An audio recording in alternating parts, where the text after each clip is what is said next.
ये वास्तुशास्त्र उत्तर दक्षिण हमको पता चलता है, लेकिन उत्तर दक्षिण है क्या? ये प्राण की शक्ति है। हम बचपन से पढ़ा देते हैं बच्चों को कि सूर्य पूर्व में उगता है। मैं कहता हूं इससे गड़बड़ बात क्या सिखाते हैं हम? सूर्य जिस दिशा में उगता है उसको पूर्व कहते हैं, पूर्व में सूर्य नहीं उगता। और उसको पूर्व क्यों कहते हैं? तो प्राण विद्या के कारण कहते हैं। सूर्य ही महाप्राण है, उससे ही प्राण प्राप्त होते हैं। तो उस दिशा को पूर्व क्यों कहते हैं? क्योंकि सूर्य के उगने से पूर्व प्राण आ गया, प्रकाश आ गया। पूर्व का अर्थ के पहले, सूर्य के पहले प्राण आया, इसलिए वो दिशा पूर्व है। सूर्य के जाने के बाद भी प्राण है, पश्च इसलिए पश्चिम है।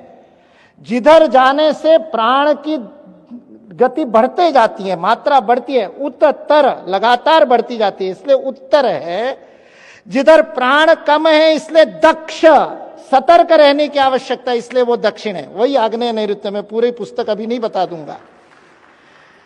जब भारतीय शिक्षण मंडल में शिक्षा में भारतीयता पर काम कर रहे थे तो मन में प्रश्न आया, ये भारतीयता है क्या? तो ये विज्ञान जब भारतीयता का समझने की कोशिश की, ये जो भारतीयता का फिजिक्स समझने, कणाद का फिजिक्स समझने की कोशिश की, तब पता चला कि भौतिक शास्त्र तो केवल अन्नमय कोश से पूरा होता ही नहीं।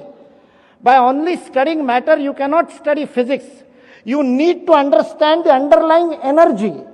जो यूनिफाइड थ्योरी के अंदर वो एक ऊर्जा को खोजने का सारा विश्व फिजिक्स प्रयत्न कर रहा है, उस ऊर्जा को हमारे ऋषियों ने कब का खोज लिया था प्राण शक्ति के रूप में। 22 जनवरी को साक्षात देखा। उससे 2 दिन पहले जब वो सारा धान्य में और सब रखने के बाद में वो अरुण योगीराज जिन्होंने वो मूर्ति बनाई रामलला की, कह रहे थे रात को 2:30 बजे का मुहूर्त था जब वो रामलला की आंखों पर लगी हुई पट्टी खोली गई।